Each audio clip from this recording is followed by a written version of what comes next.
എങ്ങനെയാണ് അതേപോലെ തൂണുകൾ ധാരാളം 14 ക്ഷേത്രങ്ങൾ 14 തൂണുകൾ ക്ഷേത്രത്തിന്റെ 14 തൂണുകൾ അന്ന് ഇന്നത്തെ പിന്നീട് പള്ളി എന്ന് പറയുന്ന ആ പള്ളിയുണ്ടായിരുന്നു. ആ ക്ഷേത്രത്തിന്റെ എല്ലാം തൂണുകളിലെല്ലാം തന്നെ പൂർണ്ണ കലശ എന്ന് പറയും. അതായത് ഒരു കുടത്തിൽ വെള്ളം വെക്കുന്നത് പോലെ ആ കുടത്തിൽ നിന്ന് പിന്നീട് വള്ളികൾ പുറത്തു വരുന്നു പോകുന്നുണ്ട്.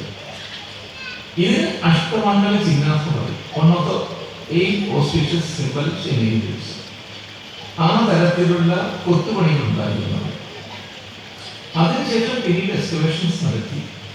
എക്സ്കവേഷൻ നടത്തിയപ്പോൾ ഈ തൂണുകൾക്ക് നിൽക്കാൻ വേണ്ടിയുള്ള പ്ലാറ്റ്ഫോം അത് 14 എണ്ണം കിട്ടുകയുണ്ടായി. പക്ഷെ ഇതൊന്നും ഒരു വിവാദമാക്കരുത് എന്നുള്ള രൂപത്തിൽ അന്നത്തെ ആർക്കിയോളജിസ്റ്റ് പ്രൊഫസർ ഡി.വി. മറ്റുള്ളവരും ഇത് വേണ്ടത്ര രൂപത്തിൽ അന്ന് അവര് പബ്ലിഷ് ചെയ്തിട്ടില്ല. പക്ഷേ നമ്മുടെ നാട്ടിൽ ഒരു പക്ഷം ചരിത്രകാരന്മാർ എന്ത് ചെയ്തു എന്ന് പറഞ്ഞാൽ അവരിതൊരു വിവാദ വിഷയമാക്കി. വിവാദ വിഷയമാക്കിയാൽ മാത്രമേ അവർക്ക് അവരുടേതായ പല നിശ്ചിത താല്പര്യങ്ങളും പ്രാവർത്തിക രൂപത്തിൽ കൊണ്ടുവരാൻ കഴിയുന്നു.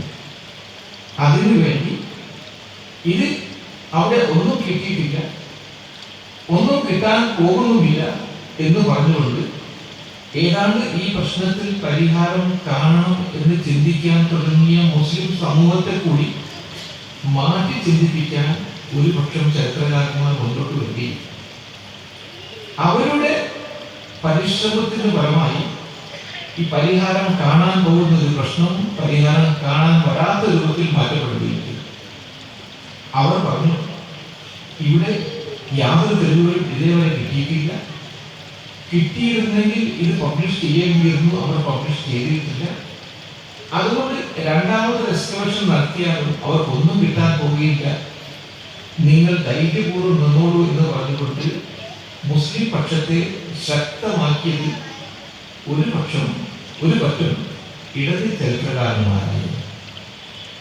രണ്ടാമത് സുപ്രീം കോടതിയുടെ നിർദ്ദേശപ്രകാരം എക്സ്കവേഷൻ നടത്തുകയുണ്ടായി. ആദ്യം കിട്ടിയത് തൂണുകൾ 14 എണ്ണമായിരുന്നു. പക്ഷെ പിന്നീട് കിട്ടിയത് 50-ൽ പരം തൂണുകൾ. ഇതിനർത്ഥം ഒരു വിശാലമായ ക്ഷേത്രം അവിടെ ഉണ്ടായിരുന്നു എന്നുള്ളതാണ്. ഇതിന് പുറമെ എല്ലാ ക്ഷേത്രത്തിനും ചില പ്രണാളികൾ ഉണ്ടായിരുന്നു. പ്രണാളികൾ എന്ന് പറഞ്ഞാൽ അഭിഷേകജലം എന്നും അവിടെ ഏതാണോ പ്രതിഷ്ഠ അതിന് സ്നാനം ചെയ്യിപ്പിക്കണം, കുളിപ്പിക്കണം. അതിനുശേഷം ആ അഭിഷേക ജലം ഒഴുകി പോകുന്ന മകര പ്രണാളി എന്ന് പറയും. അത് പലപ്പോഴും മുതലയുടെ രൂപത്തിൽ, മകരം എന്ന് പറഞ്ഞാൽ മുതലയുടെ രൂപത്തിലായിരിക്കും. മുതല എന്ന് പറഞ്ഞാൽ മുതല എപ്പോഴും അത് ഗംഗയുടെ മറ്റൊരു രൂപമായിട്ടാണ് ചരിത്രകാരന്മാർ കണക്കാക്കുന്നത്. മുതലയാണെങ്കിൽ അത് ഗംഗയായിരിക്കും, ആമയാണെങ്കിൽ അത് യമുനയായിരിക്കും. ഉത്തരേന്ത്യയിൽ പോയാൽ പലപ്പോഴും പല ക്ഷേത്രങ്ങളിലും പോയാൽ നിങ്ങൾ കാണാൻ കഴിയും, ഒന്ന് ആമയുടെ മുകളിൽ നിൽക്കുന്ന ഒരു സ്ത്രീ, അതേപോലെ തന്നെ മുതലയുടെ മുകളിൽ നിൽക്കുന്ന ഒരു സ്ത്രീ. ഇതിനർത്ഥം നിങ്ങൾ ഭഗവാന്റെ ദൈവത്തിന്റെ അടുത്തേക്ക് പോവുകയാണ്, ഗംഗയിലും യമുനയിലും കുളിച്ച് അതേപോലെ തന്നെ എല്ലാ പ്രയാഗിൽ കുളിച്ചുകൊണ്ട് നിങ്ങൾ ദൈവത്തിന്റെ അടുത്തേക്ക് പോവുകയാണ് എന്നുള്ളതാണ് അതിന്റെ ഉദ്ദേശം. അപ്പോൾ ഇങ്ങനെയുള്ള ഈ മകര പ്രണാളി അവിടെ നിന്ന് കിട്ടുകയുണ്ടായി. മകര പ്രണാളി ഒരു വീട്ടിൽ നിന്ന് കിട്ടാൻ പാടില്ല, കാരണം ആ വീട്ടിൽ ഇത് ഉണ്ടാവുകയില്ല, ഇതൊരു കച്ചവട സ്ഥലത്ത് കിട്ടുകയില്ല. അങ്ങനെ ഒരു തെളിവ് കൂടി.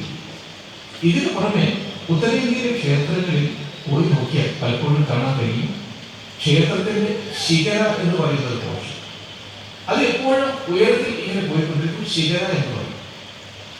ഈ ശിഖരത്തിന്റെ മുകളിൽ ഗ്രീവ എന്ന് പറയും, അതായത് നമ്മുടെ കഴുത്ത്, അതാണ് യോജിപ്പിക്കുന്നത്. അതിന് മുകളിൽ ഒരു അമലക ഉണ്ടായിരിക്കും, നമ്മുടെ നെല്ലിക്ക പോലെ അമലക. അതിന് മുകളിലായിരിക്കും കലശ ഉണ്ടാവുക. ഇങ്ങനെ ക്ഷേത്രത്തിൽ നിന്ന് മാത്രം കിട്ടാൻ സാധ്യതയുള്ള ഈ അമലകയും അവിടെ നിന്ന് കിട്ടുകയില്ല. ഇതിന് പുറമെ ക്ഷേത്രവുമായി ബന്ധപ്പെട്ട 250-ൽ പരം ടെറക്കോട്ടാസ്, ഞങ്ങൾ സാധാരണ പറയും ചുടുകട്ടി ഉണ്ടാക്കിയിട്ടുള്ള ടെറക്കോട്ടാസിന്റെ ധാരാളം സാധനങ്ങൾ അവിടെ നിന്ന് 250-ൽ പരം ഇത് കിട്ടുകയുണ്ടായി.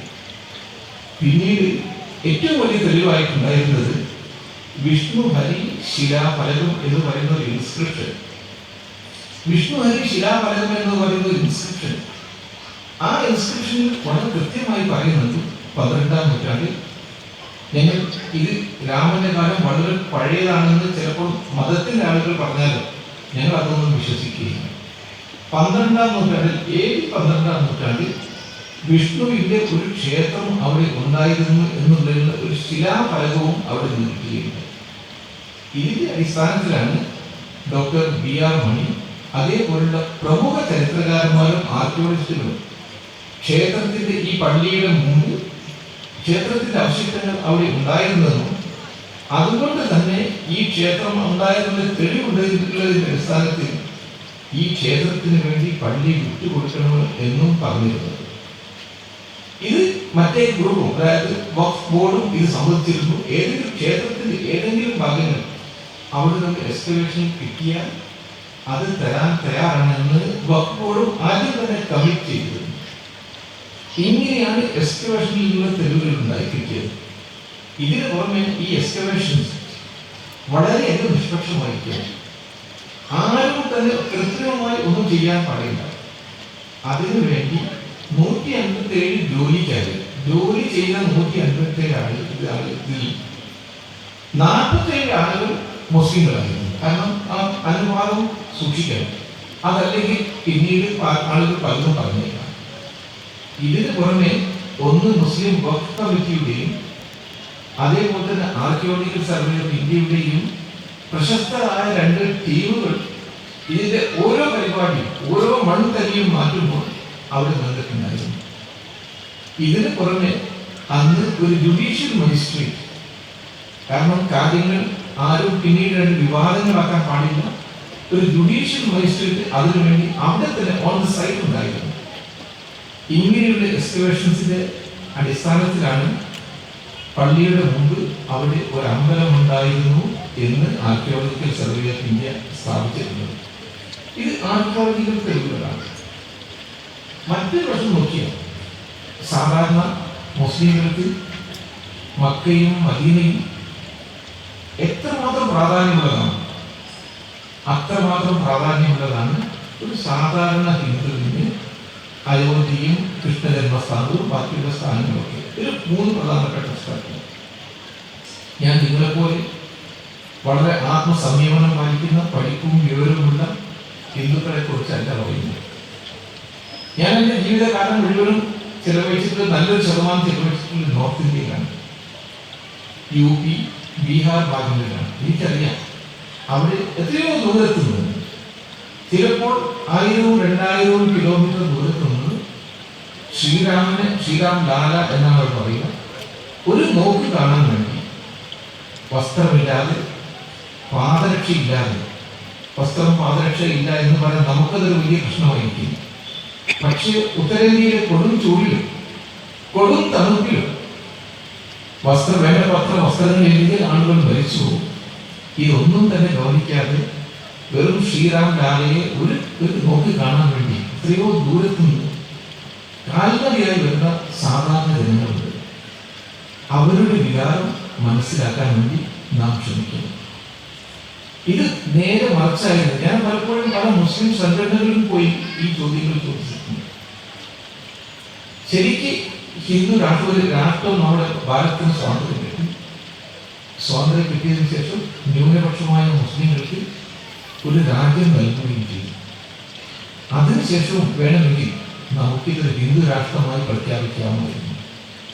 പക്ഷെ അത് പ്രഖ്യാപിക്കാതെ ഒരു സെക്യുലർ രാഷ്ട്രമായി പ്രഖ്യാപിച്ചതിന് നാം ഹിന്ദു ജനതയോട് നന്ദി പറയണമെന്ന് ഒരു സിമിയുടെ മീറ്റിംഗിൽ ഞാൻ സംസാരിച്ചപ്പോൾ, ഒരു സിമിയുടെ നാം എല്ലാവരും മനസ്സിലാക്കുന്ന സിമി എന്ന് പറഞ്ഞാൽ വളരെയധികം വർഗീയ വിഷമുള്ള ആളുകളാണ് എന്ന് മനസ്സിലാക്കുന്ന അവരുടെ മീറ്റിംഗിൽ ഒരിക്കൽ സംസാരിച്ചപ്പോൾ അവരും അന്ന് അത് സമ്മതിക്കുകയുണ്ടായി, നിങ്ങൾ പറഞ്ഞത് ശരിയാണെന്നുള്ളത്. അപ്പോൾ അതിനുശേഷം ശരിക്കും ഒരു സെക്യുലർ രാഷ്ട്രമായി പ്രഖ്യാപിച്ചു. ഇനി ഇത് നേരെ മറിച്ചായിരുന്നെങ്കിൽ, ഇന്ത്യയിലെ ന്യൂനപക്ഷം ഹിന്ദുക്കളായിരുന്നെങ്കിൽ ആ ന്യൂനപക്ഷമായ ഹിന്ദുക്കൾക്ക് ഒരു രാഷ്ട്രം കൊടുത്തതിന് ശേഷം മുസ്ലിങ്ങൾ, ഭൂരിപക്ഷമുള്ള മുസ്ലിങ്ങൾ ഇതൊരു സെക്യുലർ രാഷ്ട്രമായി പ്രഖ്യാപിക്കുമായിരുന്നോ എന്നവരോട് ചോദിച്ചപ്പോൾ അവരെല്ലാവരും തന്നെ മൗനം ഭുജിക്കുകയാണ്. ശരിയായ ഉത്തരം തന്നില്ല, മൗനം ഭുജിക്കുകയായിരുന്നു. ഇതിനർത്ഥം ഇല്ല എന്നായിരുന്നു. അപ്പോൾ ഹിന്ദു എന്ന് പറഞ്ഞാൽ വളരെ വിശാല മനസ്കരാണ്, വളരെ വിശാല മനസ്കരം. നിങ്ങൾക്ക് ബ്രഹ്മാവിനെ ആരാധിക്കാം, വിഷ്ണുവിനെ ആരാധിക്കാം, ശിവനെ ആരാധിക്കാം, ഇനി ആരാധിക്കാതിരിക്കാം, നിങ്ങൾക്ക് അംഗീകരിക്കാതിരിക്കാം, ഇനി വേണമെങ്കിൽ നിങ്ങൾക്ക് നിഷേധഭാവത്തോടുകൂടി ഇല്ല, ദൈവം ഇല്ല എന്ന് പറയാം. എങ്ങനെയായാലും നിങ്ങളെല്ലാവരും ഹിന്ദുക്കളാണ്. അതുകൊണ്ട് ഞാൻ അവരോട് പറഞ്ഞു, ഇതാണ് ശരിയായ ഹിന്ദുമതം. ഈ ഹിന്ദുമതത്തിന്റെ എമോഷണൽ സൈഡ്, അതായത് ഹിന്ദുമതത്തിന്റെ ഈ വിശാലത മുസ്ലിങ്ങൾ മനസ്സിലാക്കാൻ വേണ്ടി ശ്രമിക്കണം. ഇതിന് ഒരു പ്രശ്ന പരിഹാരം ഉണ്ടാക്കാൻ നിങ്ങൾ തന്നെ മുന്നോട്ട് വരണമെന്ന് പറഞ്ഞപ്പോൾ അവരെന്നോട് പറയുകയുണ്ടായി. അന്ന് ഈ പ്രസംഗം ഞാൻ നടത്തിയിരുന്നത് ഏതാണ്ട് 2001 അവരെന്നോട് അന്ന് ചോദിച്ചു, ഈ കാര്യങ്ങൾ ഞങ്ങളോട് അവതരിപ്പിച്ച ഇതേ രൂപത്തിൽ നിങ്ങൾ എന്തുകൊണ്ട് മുസ്ലിം പ്രമാണിമാരായ, അതായത് മക്കോടിന്റെ ആളുകളോട് സംസാരിക്കുന്നില്ല എന്നോട് ചോദിച്ചു. ഞാൻ പറഞ്ഞു, എനിക്ക് മക്കോടിന്റെ ആളുകളെ പരിചയമില്ല, പ്രത്യേകിച്ച് സയ്യിദ് ഷഹാബുദ്ദീൻ ആയിരുന്നു അന്ന് ഏറ്റവും പ്രധാനം, എനിക്ക് അദ്ദേഹത്തെ അറിയില്ല എന്ന് പറഞ്ഞു. പക്ഷെ പിന്നീട് മറ്റൊരു കാര്യത്തിന് വേണ്ടി സയ്യിദ് ഷഹാബുദ്ദീൻ എനിക്കൊരു ലെറ്റർ, എനിക്ക് നേരിൽ മന്ത്രിക്ക് കത്തയച്ചു. ആ കത്ത് എൻ്റെ അടുത്ത് വന്നു. അതിന് ഞാൻ അദ്ദേഹത്തിന് ഒരു മറുപടി കൊടുക്കുകയുണ്ടായി. അതിനുശേഷം ഈ കാര്യങ്ങളെല്ലാം തന്നെ അദ്ദേഹത്തിന് മുമ്പിൽ വെച്ചപ്പോൾ കാര്യങ്ങളൊക്കെ അദ്ദേഹം അംഗീകരിക്കുന്നുണ്ട്. പക്ഷേ പ്രശ്ന പരിഹാരത്തിന് അദ്ദേഹം മുന്നോട്ട് വരില്ല എന്ന രൂപത്തിലായിരുന്നു എന്നോട് സംസാരിച്ചിരുന്നത്. അപ്പോൾ പ്രശ്നങ്ങൾ കുഴഞ്ഞു പറഞ്ഞുകൊണ്ടിരിക്കുകയാണ്. ഇത് അധികം ദൂരം ഓടാൻ പാടില്ല, ഈ രൂപത്തിൽ ഓടാൻ പാടില്ല. പക്ഷെ പലതരത്തിലുള്ള ആളുകൾ ഇതിനു വേണ്ടി ശ്രമിക്കുന്നുണ്ട്. നമുക്ക് എല്ലാവർക്കും അറിയാം, പലതരത്തിലുള്ള ശ്രമങ്ങൾ നടന്നുകൊണ്ടിരിക്കുന്നുണ്ട്. ഒന്ന് ശ്രീ തന്നെ ഇതിനു വേണ്ടി ശ്രമം നടത്തുന്നുണ്ട്. കുറെ ആളുകൾ അദ്ദേഹത്തെ എതിർക്കുന്നുണ്ട്, മറ്റു ചില ആൾക്കാർ അദ്ദേഹത്തെ ക്രിറ്റിസൈസ് ചെയ്യുന്നുണ്ട്.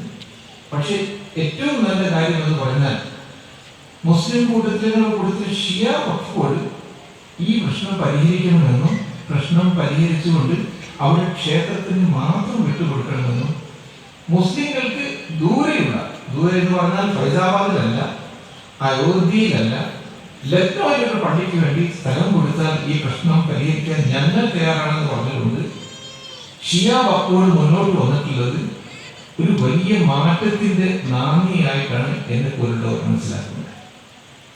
അതോടൊപ്പം തന്നെ ഹിന്ദു സഹോദരന്മാരോട് പറയാറുള്ളത്, ലോകത്തിലെ ഏറ്റവും വലിയ സമുദായം, ലോകം ഈശ്വരൻ തെരഞ്ഞെടുക്കപ്പെട്ട സമുദായം നമ്മുടെ ആർഷ സംസ്കാരം മാത്രമല്ല, അതേപോലെ ആർഷ ഭാരതവുമല്ല. ഈ തരത്തിലുള്ള വിശ്വാസവും ലോകത്തിലുള്ള പല സംസ്കാരങ്ങളും വെച്ച് പുലർത്തിയിരുന്നു. ചൈനീസ് സംസ്കാരം വെച്ച് പുലർത്തിയിട്ടുണ്ട്, ജാപ്പനീസ് സംസ്കാരം വെച്ച് പുലർത്തിയിട്ടുണ്ട്. ഇതേപോലുള്ള അബദ്ധ ധാരണകൾ നമ്മളും വെച്ച് ഉറപ്പിക്കാൻ പാടില്ല. നമ്മളെല്ലാവരും തന്നെ മറ്റുള്ള രാജ്യക്കാരെ പോലെ തന്നെ അത്രയും മാത്രം ബുദ്ധിയുള്ള ആളുകളാണ്, അത്രയും മാത്രം സംസ്കാരമുള്ള ആളുകളാണ്. ലോകത്തിലുള്ള എല്ലാ കാര്യങ്ങളും അത് നമ്മൾ കൊടുത്തതാണ്, നമ്മുടെ സമൂഹം കൊടുത്തതാണ്. വത്തിക്കാനിലുണ്ടായിരുന്നത് അത് ശിവക്ഷേത്രമായിരുന്നു, താജ്മഹൽ ശിവക്ഷേത്രമായിരുന്നു എന്ന തരത്തിലുള്ള അബദ്ധകരമായ വാർത്തകളുമായി, അതിന്റെ വാദങ്ങളുമായി മുന്നോട്ട് വന്നാൽ നാം ലോകത്തിന് മുമ്പിൽ പരിഹാസ്യരായി മാറുക മാത്രമേ ചെയ്യുകയുള്ളൂ.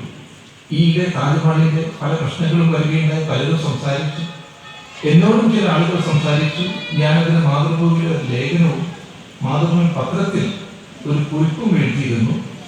അതുകൊണ്ട് നാം എവിടെ നിൽക്കുന്നു എന്നുള്ളത് വളരെ കൃത്യതയോടുകൂടി മനസ്സിലാക്കണം.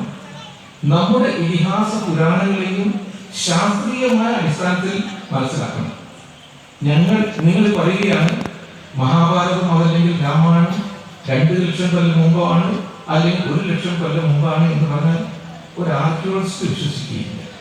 കാരണം ആർക്കിയോളജിസ്റ്റിന്റെ കണക്ക് പ്രകാരം അത് സയന്റിഫിക് കണക്ക് പ്രകാരം മനുഷ്യൻ ആദ്യമായി കുരങ്ങിൽ നിന്ന് അല്പമായി ഉയരുന്നത് 20 ലക്ഷം കൊല്ലം മുമ്പാണ്. ഈ മഹാഭാരതത്തിന്റെ കാലഘട്ടം ഞങ്ങൾ നിർണയിച്ചത്, ആർക്കിയോളജിസ്റ്റ് നിർണയിച്ചത് 1400 BC ആണ്. കൃഷ്ണൻ ഉണ്ടെങ്കിൽ കൃഷ്ണന്റെ കാലം അതായിരുന്നു. രാമൻ അതിന് കുറച്ചുകൂടി പിറകോട്ട് പോകും, ചിലപ്പോൾ ഇത് 200-300 കൊല്ലം പിറകോട്ട് പോകും. ഇതൊക്കെ വളരെ സയന്റിഫിക്കായ ബേസിന്റെ അടിസ്ഥാനത്തിലാണ്. അതുകൊണ്ട് കാര്യങ്ങൾ അവതരിപ്പിക്കുമ്പോൾ വളരെ ശാസ്ത്രീയമായി മാത്രം അവതരിപ്പിക്കുക, ലോകത്തിന്റെ മുമ്പിൽ പരിഹാസ്യരാകുന്ന രൂപത്തിലുള്ള കാര്യങ്ങൾ മുന്നോട്ട് കൊണ്ടുപോകാതിരിക്കുക.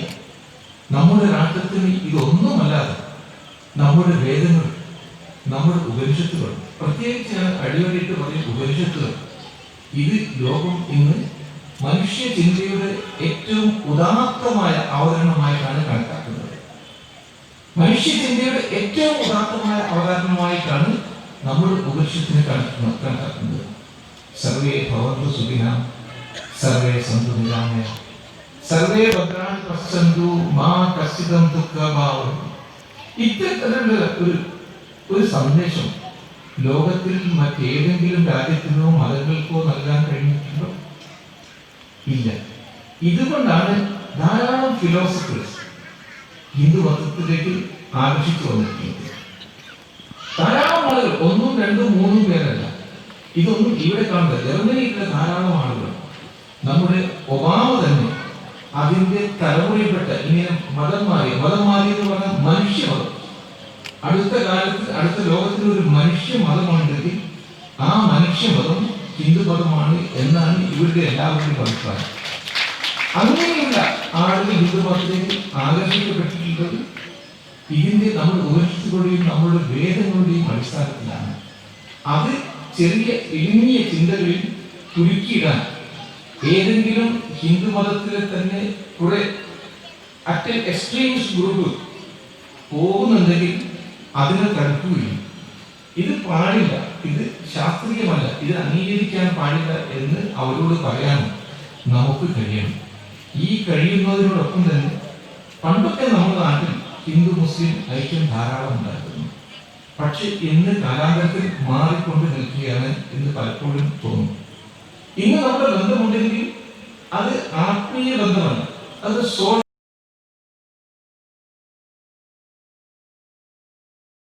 പ്ലാറ്റ്ഫോമിൽ ഒന്നുകിൽ ഒരു ഓണം സോഷ്യൽ ഉണ്ടാകും, അതല്ലെങ്കിൽ ഒരു ബക്രീദ് സോഷ്യൽ ഉണ്ടാകും. അതിലുള്ള കൃത്രിമമായ ബന്ധങ്ങളാണ്.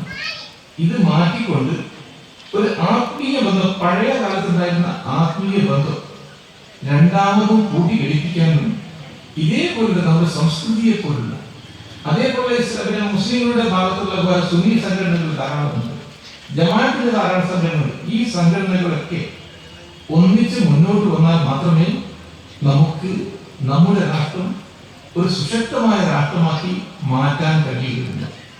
അങ്ങനെയുള്ള ഒരു നല്ല നാളിലേക്ക് എൻ്റെ ഭാരതം ഉണർന്നെഴുന്നേൽക്കട്ടെ എന്ന ആഗ്രഹത്തോടു കൂടി, ആശീർവാദത്തോടുകൂടി ഇന്നത്തെ ഈ മീറ്റിംഗ്, അതായത് നമ്മുടെ അഭംഗുരമായി നടത്തുന്ന, കഴിഞ്ഞ 14 വർഷം അഭംഗുരമായി നടത്തുന്ന നമ്മുടെ സംസ്കൃതിയുടെ ഈ ധർമ്മപ്രഭാഷണവും ഔപചാരികമായി ഉദ്ഘാടനം ചെയ്തായി പ്രഖ്യാപിച്ചുകൊണ്ട് ഞാൻ എൻ്റെ വാക്കുകൾക്ക് വിരാമം കഴിച്ച് ജയ് ഹിന്ദ്, ജയ് ഭാരത്.